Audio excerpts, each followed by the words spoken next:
Hi everyone, a new segment that we're starting, and we'll do it at this time each particular week. It's called the Weekly Big 12 Rankings and Matchups, in which I rank the Big 12 teams from worst to first. And I do this based upon what the teams have done so far, their body of work, and not what they're going to do. So please save the message board talk if you don't like where your team is ranked. I'm simply basing upon what they've done so far. Have to be objective and fair about this. And we'll also highlight briefly each of the Big 12 matchups, except for the OU games. That's because we've already highlighted them on the weekly matchup show, so make sure to check that out if you haven't already done so on the weekly matchup shows. Now, let's go ahead and waste no time. Let's get right to the Big 12 rankings, beginning at number 12 with Iowa State, the pathetic Cyclones. And you know you're really bad when you manage to lose a game in several ways. Case in point, this past Saturday, when they played Kansas State at Kansas City, Iowa State down by 7, scores a touchdown with half a minute to go. They're only down 1. Think they're going to kick the extra point, send the game to overtime, right? Extra point gets blocked. Kansas State wins. Iowa State finds the 101st way and 101 ways to lose a college football game. That could be, right there, a best-selling novel if Iowa State wanted it to be, because they're making the theme of losing games popular. Worst news for the Cyclones, that was their best chance to win a Big 12 game this season. It's only going to get tougher. And remember, they didn't win a single Big 12 game all of last year. They went 0-8. Looks like they could do the same this year. Number 11, the team that just beat them, Kansas State. Very lucky to win that game. And they've already lost 2 games this year, one to a pathetic non-BCS school. Yeah, Bill Snyder, why'd you ever come back to coach the Wildcats? At number 10, Colorado, Dan Hawkins. Yeah, he's a pretty bad coach. They've already lost 3 games this season. Didn't do well the last 2 seasons either.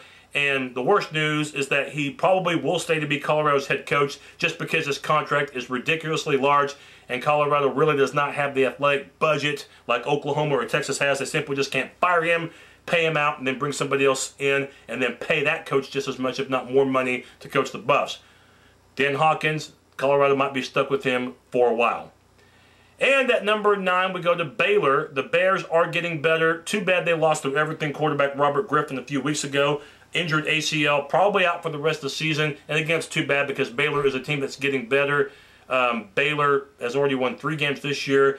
They will need to win 3 more to get to bowl eligibility. Without Robert Griffin, that's going to be a long shot. At number 8, Texas A&M. Had a very good September, by the way. The Aggies' offense has improved. They went undefeated in September. Unfortunately, Aggie fans, September only lasts 1 month. It doesn't last the entire season, because what happened this past Saturday, the first game in October, you go to Jerry Stadium in Arlington and you get drove by Arkansas. Arkansas carved them like my mom's turkey during Thanksgiving. So, Aggies, welcome to earth. Welcome to college football. Now, number 7, Texas Tech, and you never know what you're going to get with Mike Leach's squad. The Red Raiders played Texas toe for toe in Austin a few weeks ago, only lost by 10, but then they choke against Houston 2 weeks ago, and then last week against New Mexico struggled for a while, only to pull away in the second half. Granted, Taylor Potts did get hurt in the game, but still, it's New Mexico. They're winless. They're pathetic. The game was in Lubbock. The game should have already been over by halftime, but instead, Tech only led by a touchdown at halftime and found themselves in a dogfight with a very bad team. So again, too much up and down for Texas Tech. They do have a week to recover before they play at K-State on October the 17th. Number 6, Missouri. The Show Me State team needs to show me that they can beat a really good opponent. Their best win so far is against Nevada. That's why I don't have the Tigers ranked any higher than number 6. But they will have a chance to beat a team with decent credentials. That's Nebraska, which Missouri will play in Columbia on Thursday night. And then number 5, Kansas, the Jayhawks. They're kind of like Missouri's resume. They really haven't beaten anybody that good.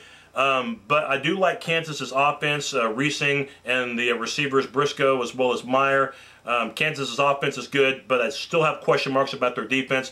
Kansas's schedule during the second half of the season will be pretty tough, but again, I have to base Kansas based upon what they've done right now, which is number 5 in the Big 12. And then number 4, Oklahoma State. The Cowboys have had some injury difficulty. Their schedule, they haven't played a single road game yet. That will change this Saturday when they go to A&M.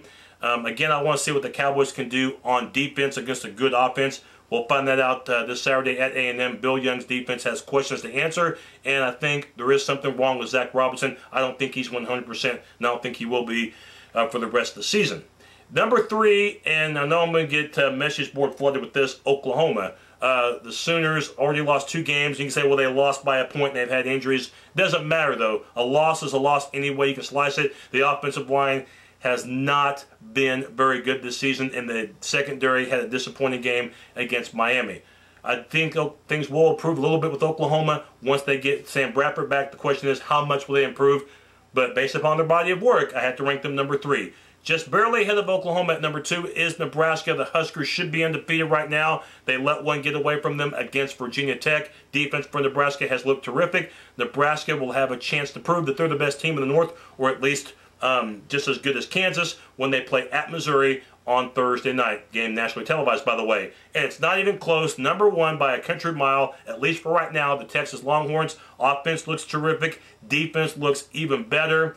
And they're probably a lot healthier than a lot of the teams in the Big 12. Of course, Texas is scheduled the second half of the season. 5 of their last 7 games are away from Austin. So the Longhorns, if they can go undefeated, certainly would have earned it. And the Longhorns, again, I got them at number 1. They simply have looked better than everybody else. Speaking of Texas, we'll begin the matchups by looking at their game with Colorado.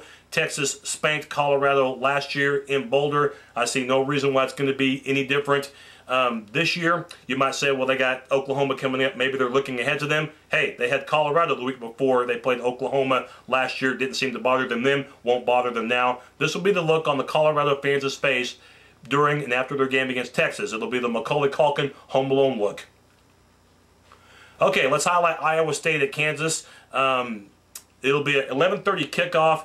Last year, Kansas needed a big comeback to win at Ames in what would have been an embarrassing loss for the Jayhawk program. This year's game shouldn't have the drama or heroism of last year's game. Kansas should win big. Too much offense for the Jayhawks in this one. Oklahoma State at Texas A&M. Speaking of offense, this game's going to have a lot of offense. But simply put, as bad as Oklahoma State's defense still is, I still think A&M's defense is worse. The home field advantage will help a little bit for A&M, but it won't help them win the game. Oklahoma State to win by 2 touchdowns. The Baylor-Oklahoma game we've already highlighted on the weekly matchup show. Check that out if you haven't done so. It's on the page. And then finally, my game of the week in the Big 12, Missouri hosting Nebraska. It'll be a Thursday night game, so remember that. It's not on Saturday. It's Thursday night on ESPN. I don't expect this game to be high scoring at all. This will be the best defense that Missouri has faced all season. I don't think this game will be one of the better played games, but I do think it'll be the closest game this week, and it'll go a long way toward determining perhaps the Big 12 North champion. Sorry, Kansas. I think Nebraska wins the game. I think they win it 21-17. They have the better defense, and they should finally end their bad luck, their recent bad luck against the Tigers. They've lost their last 2 in Columbia and 3 of their last 4 against the Mizzou. So there you have it. There are the matchups for this week. We'll do it again at this time next week for the weekly rankings and matchups. Bye.